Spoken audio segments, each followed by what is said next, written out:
मेरा नाम रूपाली है।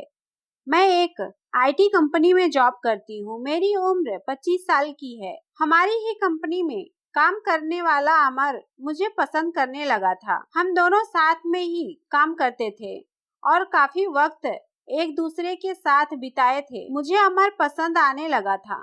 वह बहुत ही हंसमुख था और हमेशा मजाक किया करता था। कभी कभी हम दोनों बाहर रेस्टोरेंट में भी खाने चले जाते थे। एक साल साथ काम करने के बाद अमन ने मुझे शादी के लिए प्रपोज किया था। कहा, रूपाली, मैं तुम्हें चाहने लगा हूँ। तुम बहुत खूबसूरत और हसीन हो। मेरी जिंदगी में आकर मेरी जिंदगी को संवार दो। मैं खुशी खुशी उससे शादी के लिए हाँ कर दी थी और वह रिश्ता लेकर मेरे घर पर आ गया था। हमारी शादी तय हो चुकी थी और शादी को अब बस 20 दिन रह गए थे। घर पर शादी की तैयारी जोर से चल रही थी, पर मैं अभी ऑफिस जा रही थी और शादी के 2 दिन पहले ही मैं छुट्टी लेने वाली थी। प्राइवेट कंपनी में छुट्टी मिल पाना बहुत ही मुश्किल होता है, इसलिए सारी तैयारी मेरे घर वाले ही कर रहे थे। मेरे भैया तो बात बात पर मेरा मजाक उड़ा रहे थे और मैं अंदर ही अंदर खुश थी कि अब मेरी जिंदगी में एक नया मोड़ आएगा। मेरे अकेलेपन भारी जिंदगी में अब मुझे प्यार मिलने वाला था और जिस चीज की जरूरत हर इंसान को होती है वह चीज मिलने वाली थी। अब मैं अमर के ख्यालों में ही खोई रहती थी। रोज रात को कॉल करके अमन मेरे साथ लंबी रोमांटिक बातें करता था, सुहाग रात की बातें करता था और मैं उन ख्यालों में डूबी जाती थी। मेरे कलीग भी हम दोनों को लेकर मजाक किया करते थे। सब कुछ सही चल रहा था, लेकिन मेरी जिंदगी में एक नया तूफान आने के लिए इंतजार कर रहा था, जिससे मैं बिल्कुल अनजान थी। एक तरफ जहां मैं अमर और मेरी जिंदगी के नए सपने देखने लगी थी, दूसरी तरफ मेरी जिंदगी में धीमे धीमे भूचाल आने को तैयार था और मुझे पता नहीं था कि वह मुझे इस तरीके से मसल कर रख देगा। एक दिन अमर ऑफिस नहीं आया था। अमर की तबीयत खराब थी, इसी वजह से मुझे ऑफिस में ज्यादा काम करना पड़ रहा था।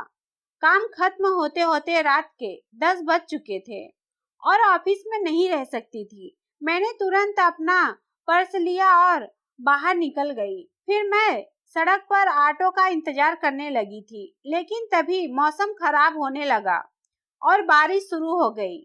खड़े होने के लिए कोई जगह नहीं थी, इसलिए मैं बारिश में भीगने लगी थी।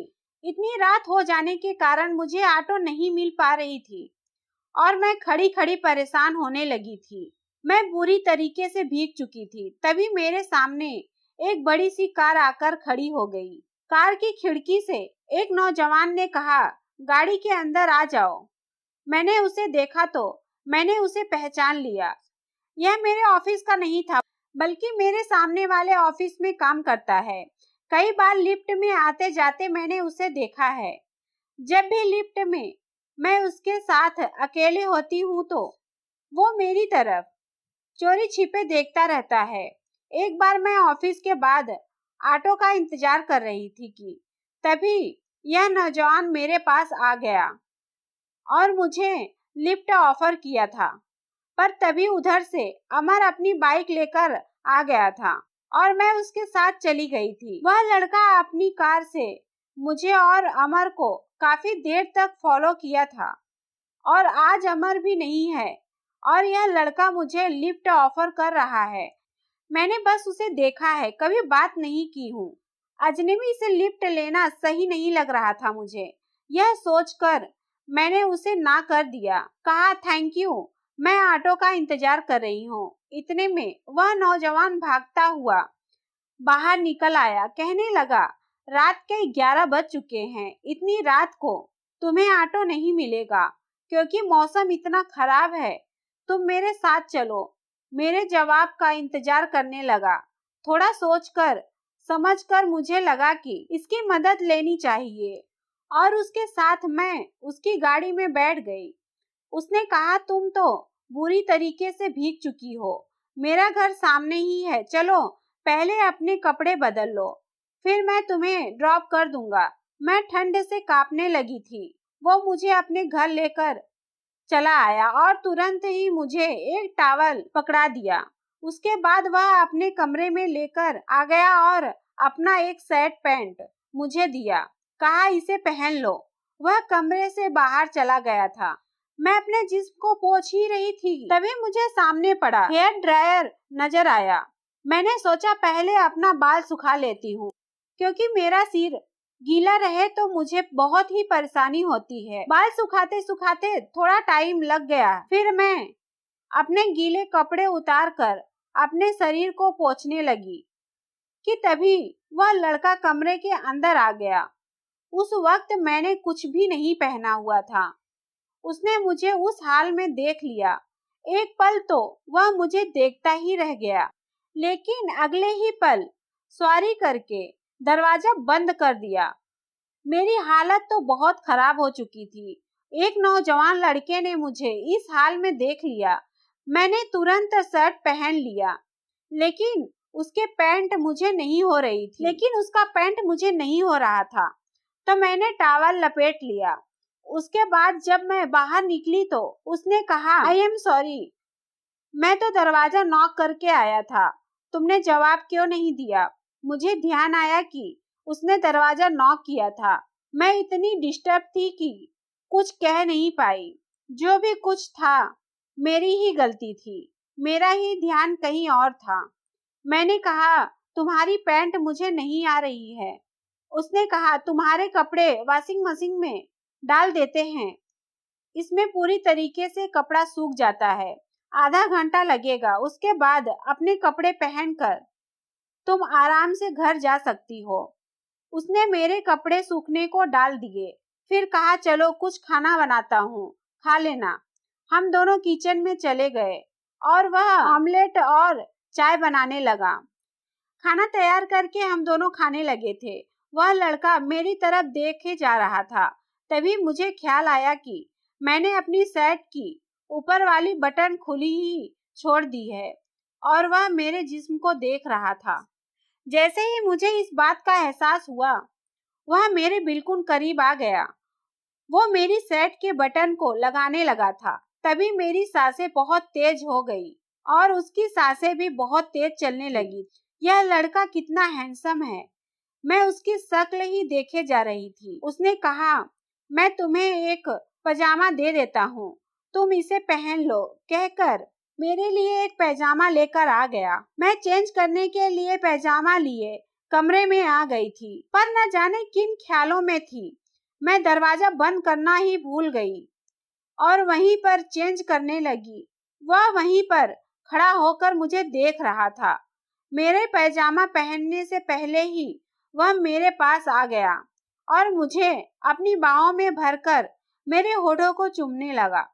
मैं बहकने लगी। उसने मुझे बिस्तर पर लिटा दिया। हम दोनों की सांसें ही तेज चलने लगी थी। वह मुझे चूमने लगा था और मैं उसके प्यार में ढलती जा रही थी। न जाने कैसा खुमार छाया मुझे, किसी भी चीज का होश नहीं रहा। वो अब धीरे धीरे मेरे शर्ट के बटन खोलने लगा। शायद किसी लड़के की पहली किस थी। अमन ने मुझे आज तक किस नहीं किया था, बस मेरा हाथ पकड़ा था। अमर का ख्याल आते ही मुझे याद आ गया कि मेरी शादी होने वाली है, पर अब मैं इस हाल में पहुंच चुकी थी कि चाहकर भी अपने आप को रोक ना पाई। मैं उसकी प्यार की गहराई में डूब गई। आधे घंटे तक हम मोहब्बत करते रहे, सुध-बुध खोकर, लेकिन तभी अचानक मुझे लगा, यह मैं क्या कर रही हूँ। यह सोचते ही मेरी आंखों से आंसू निकल आए। मैंने कहा, यह क्या कर रहे हो, मैं तो तुम्हें जानती तक नहीं हूँ। उसने कहा, मैं आकाश हूँ, आकाश ओबरॉय। यह नाम सुनते ही मैं चौंक उठी, क्योंकि मेरे बगल वाले ऑफिस का सीईओ आकाश ओबरॉय है। यानी कि यह काफी रईस लड़का है और कहीं मुझे जानता तो नहीं, क्योंकि हर वक्त यह मुझे अपनी बिल्डिंग के आसपास मिल जाता है और मेरे साथ रोज लिफ्ट में एक साथ ही चढ़ता उतरता है। लेकिन मैंने कभी उस पर ध्यान नहीं दिया था। मैंने कहा, रुक जाओ, इससे ज्यादा नहीं। हालांकि मैं खुद को ही रोक नहीं पा रही थी। जाने वह अपने आप को कैसे रोकता, पर शायद मेरी आंखों में आंसू देखकर वह रुक गया और कमरे से बाहर चला गया। उसने अपनी हद पार नहीं की थी और मेरी इज्जत सही सलामत थी। मैं जल्दी से उठी तो देखा मेरे गीले कपड़े सूख चुके हैं। मैंने जल्दी से अपने कपड़े पहन लिए और बाहर आ गई। आकाश मुझसे नजरें नहीं मिला पा रहा था, पर मैं उससे बात करना चाहती थी। वह मेरी तरफ बिना देखे बोला, चलो तुम्हें घर ड्रॉप कर देता हूँ।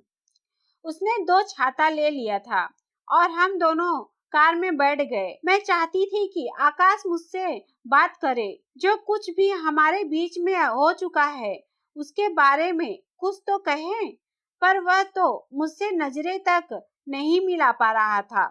मेरे घर के पास आकर वह रुक गया, कहा, चाहो तो छाता ले जा सकती हो। मैं उसकी तरफ देखने लगी थी तो उसने अपनी पर्स निकाली और अपना कार्ड मुझे दे दिया। मैं कार्ड को हाथ में लिए उसके कुछ बोलने का इंतजार करने लगी, पर वह खामोश रहा। अचानक न जाने मुझे क्या हुआ, मैं उसके करीब चली गई और उसके होठों पर किस किया। वह मेरी तरफ प्यार भरी नजरों से देखता रहा।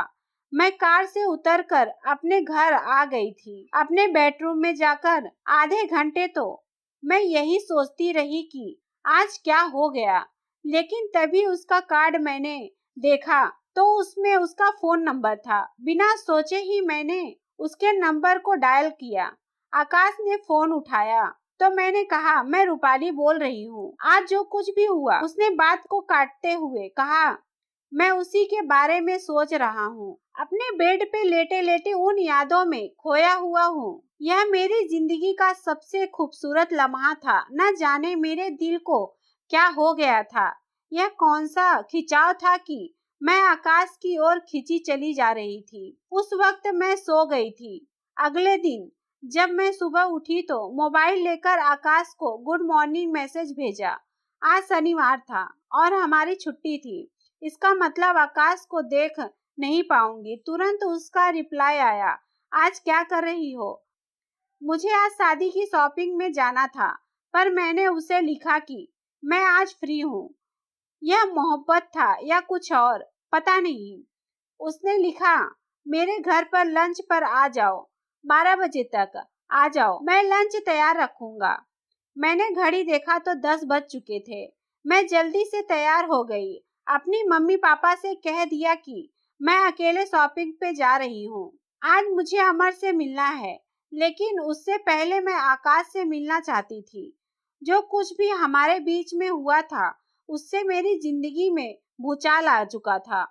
मैं खिंचती हुई उसके घर 12 बजे तक पहुंच गई। मुझे देखकर वो मुस्कुराया और घर के अंदर बुला लिया। कहा, खाना तैयार है, पहले खाना खा लेते हैं, फिर बातें करते हैं। खाना खाने के बाद मैंने कहा, देखो आकाश, कल जो कुछ भी हुआ न जाने कैसे हो गया। मेरी शादी तय हो चुकी है और 19 दिन के अंदर मेरी शादी है। मेरी बात सुनकर उसके चेहरे पे गुस्सा साफ नजर आने लगा था, जैसे कि वह मुझे खोना नहीं चाहता। क्या वह मुझसे प्यार करता है?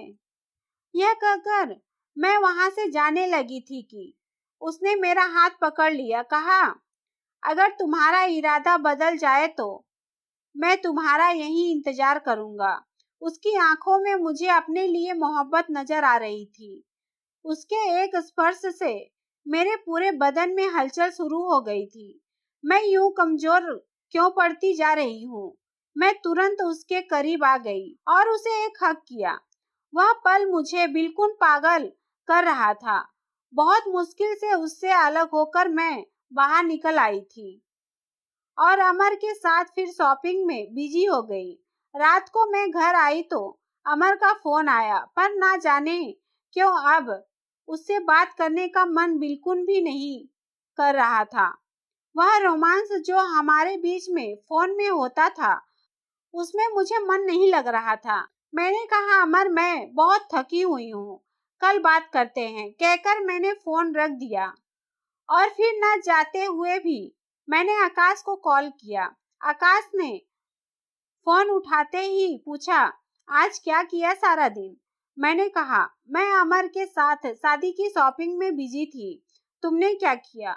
उसने कहा, बस तुम्हारे ख्यालों में खोया हुआ था। वह ख्याल दिल से निकलते ही नहीं। अगर कल फ्री हो तो कल लंच में आना। मैंने कहा, मैं नहीं आऊंगी, तुम्हें पता है मेरी शादी होने वाली है। कहकर मैंने फोन रख दिया। पर न जाने कौन सी शक्ति थी कि अगले दिन 12 बजे फिर से मैं उसके घर पर पहुंच गई थी। आकाश मुझे देखकर मुस्कुराने लगा और फिर मुझे अंदर बुलाया। खाना खाने के बाद हम दोनों सोफे पर बैठे हुए थे। अचानक वह मुझ पर टूट पड़ा और मुझसे प्यार करने लगा, मुझे चूमने लगा। कहा, तुम तो कह रही थी कि नहीं आऊंगी, फिर कैसे आ गई? क्या तुम भी वही महसूस करती हो जो मैं करता हूँ? तो फिर यह दूरी क्यों? इस दूरी को मिटा देते हैं। उसकी बातों में मैं मदहोश होने लगी थी, उसके प्यार को महसूस करने लगी थी। उस पल में मैं इस कदर डूब चुकी थी कि उसने मुझे पूरे तरीके से अपना बना लिया। जब मुझे होश आया तो बहुत देर हो चुकी थी। 18 दिन के अंदर मेरी शादी है और मैं पूरे तरीके से आकाश की हो चुकी थी। आकाश ने कहा, अब तुम मेरी हो, मैं तुम्हारा साथ नहीं छोड़ सकता, चलो मेरे साथ। वह मुझे अपने साथ अपनी कार में मेरे घर लेकर आ गया और सीधे मेरे घर के अंदर घुस गया। फिर मेरे मम्मी पापा को बुलाने लगा। मेरे मम्मी पापा आए तो बड़ी ही अजीब निगाहों से उसे देखने लगे थे। आकाश ने अपना परिचय दिया, फिर कहा, आपकी बेटी और मैं एक हो चुके हैं, अब अलग नहीं हो सकते। उसकी इस बात से मेरा चेहरा बिल्कुल शर्म से लाल हो गया। उसने मेरे मम्मी पापा को यह बात कैसे कह दी? मेरे मम्मी पापा बड़ी बड़ी आंखें बनाकर मेरी ओर देखने लगे। कहे, मेरी बेटी की तो कुछ दिनों के बाद शादी है। लेकिन तभी उसने अपनी जेब से कुछ डिब्बी निकाली। खोला तो उसके अंदर सिंदूर था। उसने मेरी मांग भर दी और कहा, अब से रूपाली मेरी पत्नी है। उसने मेरा हाथ थामा और मुझे लेकर अपने साथ अपने घर आ गया। फिर क्या बताऊं, उस भूचाल के साथ मैं बह गई। अमर का दिल टूट चुका था क्योंकि हमारी शादी टूट गई थी। मेरे मम्मी पापा को तो मानो विश्वास ही नहीं हो रहा था कि यह हुआ क्या, और ना ही मैं कुछ समझ पाई थी कि किस कदर मैं अनजान लड़के के इतने करीब आ गई थी कि अपनी खुद की शादी तोड़कर उसके साथ घर बसा लिया था। पर शायद यही मोहब्बत है। कई बार मोहब्बत में हम अपना होश हवास गंवा बैठते हैं और यही हुआ था मेरे साथ। दोस्तों, इस कहानी के बारे में आपकी क्या राय है? हमें कमेंट करके जरूर बताइएगा। और क्या रूपाली ने अमर के साथ सही किया? इसका जवाब भी आप लोग जरूर दीजिएगा। तो दोस्तों, उम्मीद करती हूँ ये कहानी आपको पसंद आई होगी। कहानी पसंद आई हो तो वीडियो को लाइक शेयर जरूर करें और हाँ, नोटिफिकेशन बेल को जरूर दबाएं ताकि अगली अपडेट आपको सबसे पहले मिल सके। धन्यवाद।